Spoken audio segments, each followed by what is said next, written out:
Voilà, allez, c'est parti, Michel. À toi. Oui, oui, oui, c'est toi qui ouvres le bal. On t'écoute. Ah, il n'y a pas de question. Non, non, là, vis ta vie. Hein. En fait, l'idée, c'est de ce que tu as retenu hier hein, sur ces fameuses stratégies digitales et sur pas forcément sur la diffusion alternative, hein, puisque je sais que c'est pas ton domaine, mais justement sur ce qu'on a vu hier par rapport. On va appeler du coup à l'aide tout à l'heure. Voilà. Mais bon, ils étaient là sur la diffusion alternative, c'est surtout sur hier. Non, tout à fait. Moi, je suis plus intervenue sur, en effet, tout ce qui était stratégie digitale et communication, bien évidemment dans ce qui est le secteur de la musique et distribution de la musique. Et ce qui est à retenir, c'est aujourd'hui l'importance des réseaux sociaux et d'avoir vraiment un plan de com, une stratégie et d'anticiper en fait avant de lancer son projet, je dirais même au moment où l'on pense son projet musical, pour pouvoir se donner plus de marge ensuite pour les autres actions à mener. Mais aujourd'hui, même si certaines personnes y sont réticents et même s'il y en a de nouveaux qui arrivent encore et qui changent un peu le paradigme de la promotion, les réseaux sociaux sont devenus vraiment indispensables. Indispensables et vraiment puissants. Hein. On l'a vu à travers tout ce qu'on a dit. Studio Volume a beaucoup insisté là-dessus et même à travers des plateformes alternatives. Moi, j'ai retenu quelque chose que tu as dit hier. C'est avant tout ça, s'intéresser au pourquoi pour donner du sens à l'action. Tout à fait. D'ailleurs, dernièrement, un créateur de festival expliquait que quand il y a des artistes qui viennent le voir avec leurs projets musicaux qu'ils veulent sortir, qu'ils veulent avoir du succès, etc., il leur dit la première question à vous poser, c'est est-ce que vous êtes prêt? Mais autant, on va dire, en termes d'environnement, mais aussi psychologiquement et mentalement. Parce qu'une fois qu'on est prêt, on est parti dans quelque chose et qui peut vous emmener loin ou pas. Mais en tout cas, il faut être prêt, que ce soit, comme je le dis, en termes d'équipe, d'accompagnement, d'interlocuteurs ou de réseau aussi. Et puis aussi psychologiquement à soutenir parfois des échecs, mais aussi être déterminé à ne pas se décourager. C'est vraiment être passionné et partir sur la passion de ce que l'on veut partager avec les autres. Alors, il y a quelque chose qu'on a partagé hier en off, et je pense que c'est important de revenir là-dessus, puisqu'on est au moment du bilan, concernant les réseaux sociaux. Et Hans sont trop à l'aise aussi de réagir là-dessus, puisqu'on était trois. Hein. Quand on a parlé des réseaux sociaux hier et de l'impact, de l'importance, de la puissance, tout ça, on est d'accord là-dessus. Mais il y a quelque chose qu'on a oublié de dire. Selon vous, ce serait quoi? Pour ceux qui étaient là hier. Fabienne? Ah, on en a parlé en off. Vraiment quelque chose d'essentiel. Oui. Non, c'est quelque chose qu'on n'a pas évoqué. Et il me semble là, quand même, au moment du bilan, ce serait le moment de le ressortir. Bien, on n'est pas loin. J'aime beaucoup parce que c'est dedans.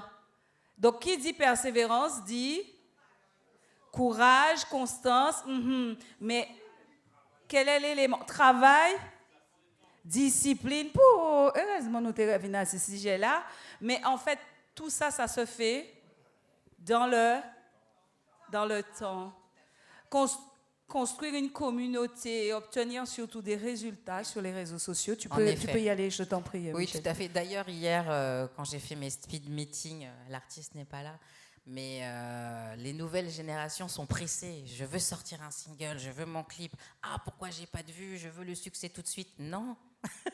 Non, c'est comme je lui disais, qui va lentement va sûrement déjà.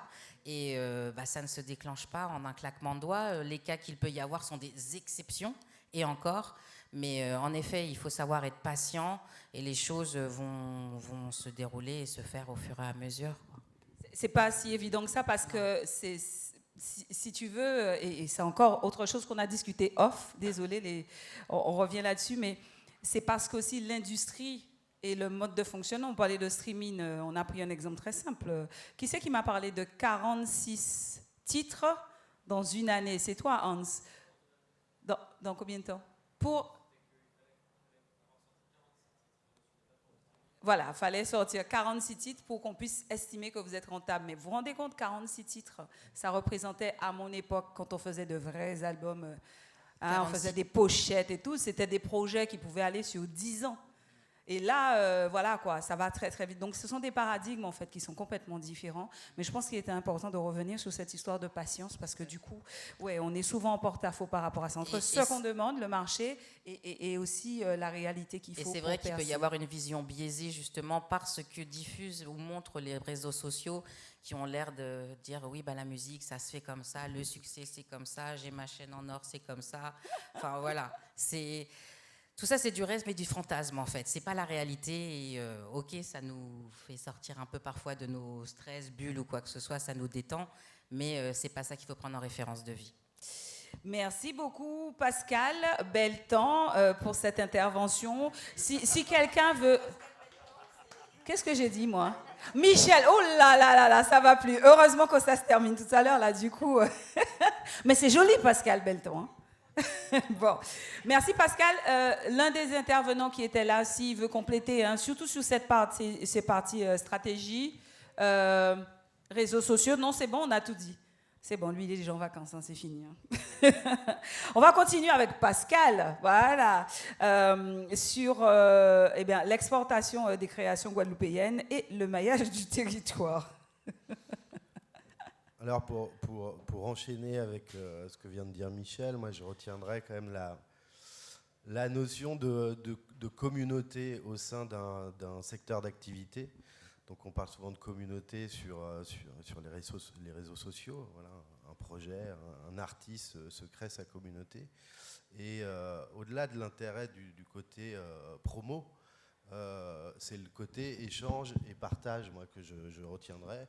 Typiquement, un conseil comme celui que tu viens de donner, qui est prendre le temps, travailler son contenu, son profil et être patient, c'est aussi en échangeant avec des aînés, en tout cas, voilà, potentiellement des artistes qui ont eu leur parcours, qui ont fait leurs expériences, que voilà, un jeune artiste va comprendre, voilà, quelles doivent être les étapes par lesquelles il doit passer pour évoluer, pour faire évoluer son projet.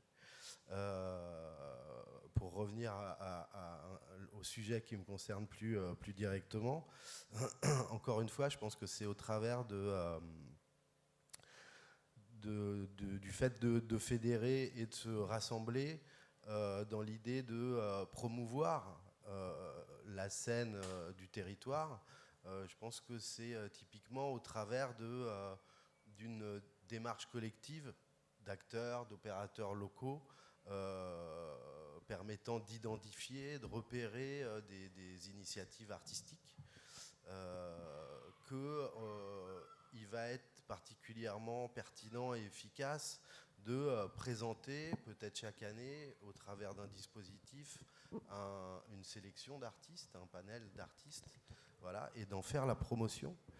Vraiment de travailler à une communication, mais là peut-être plus vis-à-vis de ce qu'est la photographie de la scène émergente de l'année en Guadeloupe. Et de cette manière-là, je pense qu'il y aura une vraie attention, voilà, globalement, et du public, parce que c'est intéressant aussi de regarder, tiens, qui sont les champions de l'année, quels sont les projets qui ressortent, qui font parler d'eux, ou en tout cas qui ont fait l'objet d'une sélection, d'un choix d'un certain nombre de professionnels du territoire. Voilà, moi je tiens beaucoup à ce mode de fonctionnement. Collectif, on joue collectif, on joue ensemble. Très partagé, voilà. Okay. Je pense que c'est une bonne manière aussi d'envoyer un signal positif et on va dire même sexy voilà, de ce que doit être la scène guadeloupéenne, la scène antillaise vers la métropole et partout ailleurs. Voilà, donc c'est globalement ce que je retiendrai de ces 2 jours de rencontres. Très bien. Et je remercie d'ailleurs Krama, Lily, Michael pour ces 2 jours qui ont été particulièrement riches. Voilà, je pense qu'il y a encore un petit boulot de communication pour que l'année prochaine, tu puisses refuser du monde. Voilà. Mais bravo pour l'initiative. Yes, on peut le dire. Vous pouvez applaudir, vraiment. On va continuer avec la direction des affaires culturelles. Donc, Céline Brugère, qui était déjà avec nous hier, qu'on a entendu notamment sur le Pass Culture, sur... ouais, c'est ça. Là, on revient sur ce bilan et puis aussi peut-être des perspectives sur 2023, 2024, notamment sur les actions de la DAC et aussi en lien aussi avec ce côté... avec peut-être le festival, il y a peut-être des choses que vous allez pouvoir construire encore plus loin. Je sais que vous soutenez déjà, vous êtes déjà bien impliqués. Mais on disait tout à l'heure qu'on peut encore aller encore plus loin. Donc voilà. Alors, vos objectifs et les perspectives pour 2023. Alors, moi, il me semble qu'il y a une dynamique qui est en route. Et le principal objectif, c'est que cette dynamique, elle puisse non seulement se prolonger, mais s'amplifier. J'ai envie de dire que... Avec les premières rencontres, voilà, il y a eu des premiers jalons qui ont été posés. Et on voit qu'avec le temps, il y a des synergies. Les chaises sont de plus en plus occupées. Il y a des gens que l'on revoit, qui échangent ensemble. Donc cette dimension, effectivement, de collectif est essentielle, puisque ça a été dit... La problématique de fond, c'est celle de la structuration de la filière musicale dans son ensemble. Et cette structuration ne peut se faire et s'envisager que par le biais du tissage d'un réseau d'acteurs, que ce soit public, privé, associatif, de tous ordres, pour que la filière dans son ensemble puisse à un moment donné se gagner en lisibilité et en structuration. Donc l'ambition pour 2023, c'est tout simplement de continuer ce mouvement-là. Nous, on reste effectivement extrêmement attentif et présent aux côtés d'un acteur comme The Station, comme Krama, comme un événement comme le Festival Lily, qui a pour particularité de ne pas être un événement qui s'ouvre à une date donnée pour fermer quelques jours plus tard et être axé uniquement sur de la diffusion, mais qui fait un travail tout au long de l'année. Et c'est notamment ça qui permet, j'ai envie de dire, de faire avancer les choses. Donc cette dimension, aider, être accompagnant dans ces dynamiques-là et dans le processus collectif, c'est évidemment au cœur de nous, de nos préoccupations. Pour rebondir sur ce que disait Pascal il y a un instant, c'est vrai qu'il y a un enjeu extrêmement important à notre niveau à aider des structures qui, comme celle de Michael Lezis ou d'autres, vont dans le sens de l'aide au repérage, l'aide à l'émergence d'artistes musicaux du territoire qui, pour l'instant, sont peu lisibles pour des programmateurs d'ailleurs, même parfois du territoire, j'ai envie de dire, presque étonnamment. Donc cet enjeu-là, il est extrêmement fort. Donc nous, on a une forme de priorisation dans les soutiens, parce qu'évidemment, on ne peut pas être au même niveau. Il faut identifier des priorités. Celui du repérage et de l'aide à l'émergence et à gagner en visibilité est vraiment un axe essentiel.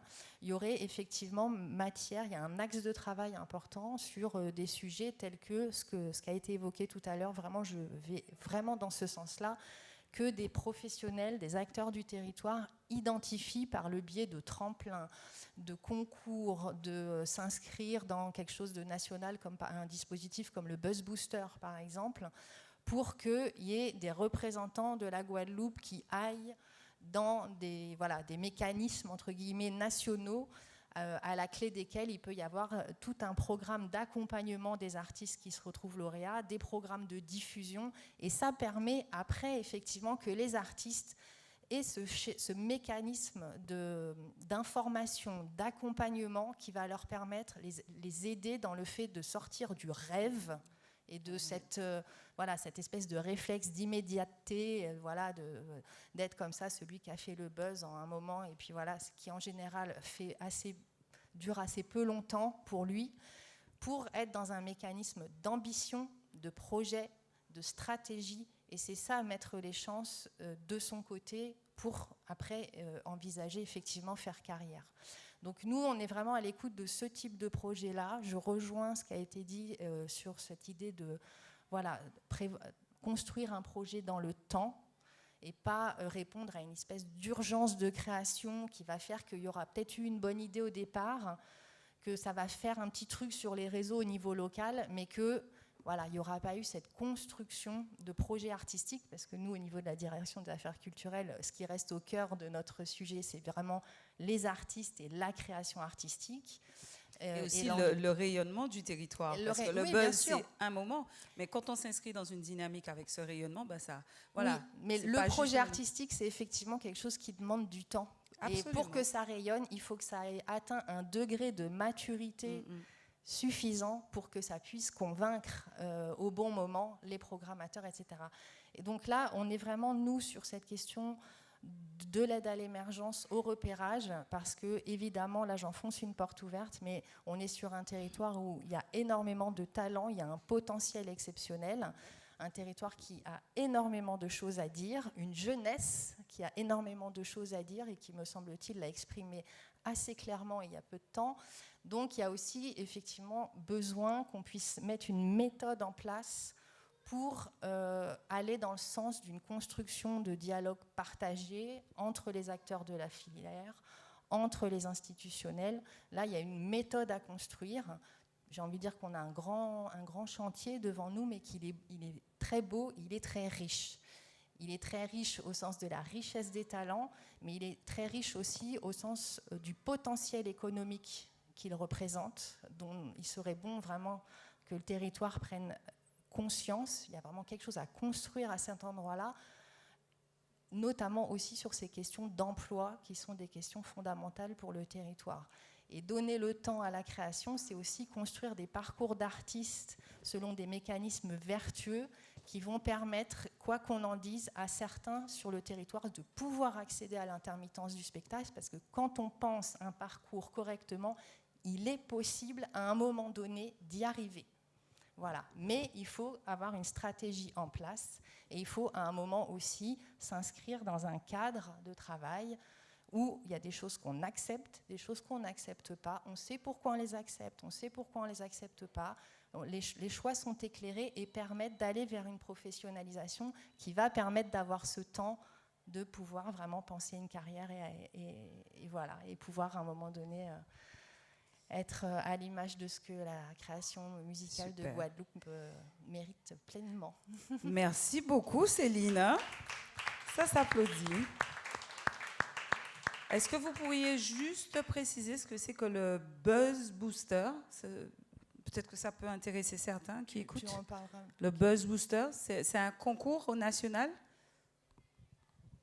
C'est effectivement un concours, une forme de tremplin national spécifique au hip-hop, voilà, qui existe depuis, je dirais, une petite dizaine d'années, voilà, et qui implique différents acteurs sur le territoire métropolitain. Voilà. Donc un artiste émergent, enfin un artiste hip-hop de la scène hip-hop pourrait y aller, c'est ça ? C'est un concours en fait. Comment ça se passe ? C'est juste pour ça. On ne sait jamais. Oui, l'émission sera donc oui, peut-être que certains pourraient être intéressés. C'est un concours donc sur une base d'appel à candidature. Okay. Les artistes s'inscrivent et il y a un principe de sélection en plusieurs étapes régionales, un peu à l'image des Inouïs du Printemps de Bourges, avec des auditions. Je crois que je ne dis pas de bêtises, la France doit être découpée en 4 ou 5. J'ai pas le découpage en tête, mais en fait, là, l'idée, c'est il faudrait que le territoire... alors peut-être qu'il pourrait y avoir une sélection Martinique-Guadeloupe, par exemple. L'idée, c'est de travailler ça avec les organisateurs du Buzz Booster, mais il faut que le territoire... C'est pas chaque artiste qui demande à s'inscrire. C'est le territoire Guadeloupe. On en revient à la question de la structuration des acteurs qui regardent comment ça se passe sur le paysage musical et qui repèrent... Ah, là, nous, on a des artistes hip-hop en devenir, on a un bon vivier. Il y a matière à organiser un Buzz Booster Guadeloupe pour pouvoir après ensuite aller aux sélections. Voilà. Donc c'est un lien à tisser avec. Mais il y en a. Je cite celui-là. Oui, il y en a d'autres. Voilà. Donc il y a peut-être aussi parce que moi je suis sûre si je pose la question là dans la salle et je commence par moi. Quels sont les festivals que vous connaissez au niveau national? Je suis pas sûre qu'on soit capable ici d'y répondre. Donc peut-être aussi. Non mais on va pas l'aider au Michael. Hein. Mais peut-être aussi, et c'est une idée qui aurait justement un référencement, ça doit probablement exister, et j'ai le droit de dire des bêtises, je le rappelle, un référencement de ces différents festivals, par thématique ou autre, et qui soit quelque part, peut-être au Krama, et du coup, on pourrait après savoir il existe tel festival parce que c'est pas si évident. Ne serait-ce que là, le Printemps de Bourges je connais, Rock en scène je connais. D'inviter Céline à rebondir là-dessus parce que je crois que vous avez travaillé sur la cartographie des festivals. Des festivals, ça existe. Enfin, bon à savoir. Oui, en fait, le ministère de la Culture, la précédente ministre, Roselyne Bachelot, avait identifié le fait festivalier comme étant l'un de ceux particulièrement en souffrance suite à la crise Covid, de façon assez évidente. Et il se trouve que le ministère de la Culture, de façon générale, ne portait pas une politique particulière à l'endroit des festivals jusqu'à ce moment-là. Et donc, la ministre Bachelot avait souhaité la mise en place d'états généraux des festivals. Et à cette occasion-là, il y a eu tout un travail de cartographie qui a été initié. Tout ça est toujours en cours. Mais de toute façon, des sites ressources sur les festivals, il en existe par ailleurs. Tout ne passe pas par le ministère de la Culture. Oui, bien sûr, bien sûr. Auprès de France Festival, il y a déjà des ressources nationales existantes qui permettent aux professionnels désireux d'aller faire la recherche très précisément pour monter une stratégie de ce qui existe au niveau national. Il y a déjà plein de choses qui existent. Donc il faut se plonger dans tout ça. Ouais. Merci en tout cas. Allez, on termine avec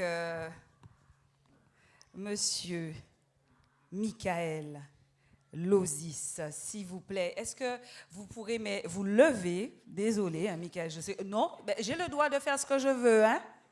Levez-vous, s'il vous plaît. Non, mais on va l'applaudir. Parce que, avant qu'il parle, parce que là, ça va être ce que j'appelle le coda, le mot de la fin. Vraiment, pour applaudir ce monsieur-là, parce que ça a l'air simple, hein, vous savez. Allez, je vais faire un festival, mais entrée, coût, l'argent... Ça, et Japa Gras, merci de l'applaudir. Plus fort que ça, s'il vous plaît. Monsieur Michael Lozis. Et c'est avec lui que nous allons clôturer ces 2 jours pour le festival In Mind. Ne pleure pas, mais tu peux parce que j'ai des mouchoirs. Allez, le mot de la fin, ça sera pour toi, Michael, vraiment. Merci Yamuna. Je voudrais surtout vous remercier tous et toutes les intervenants.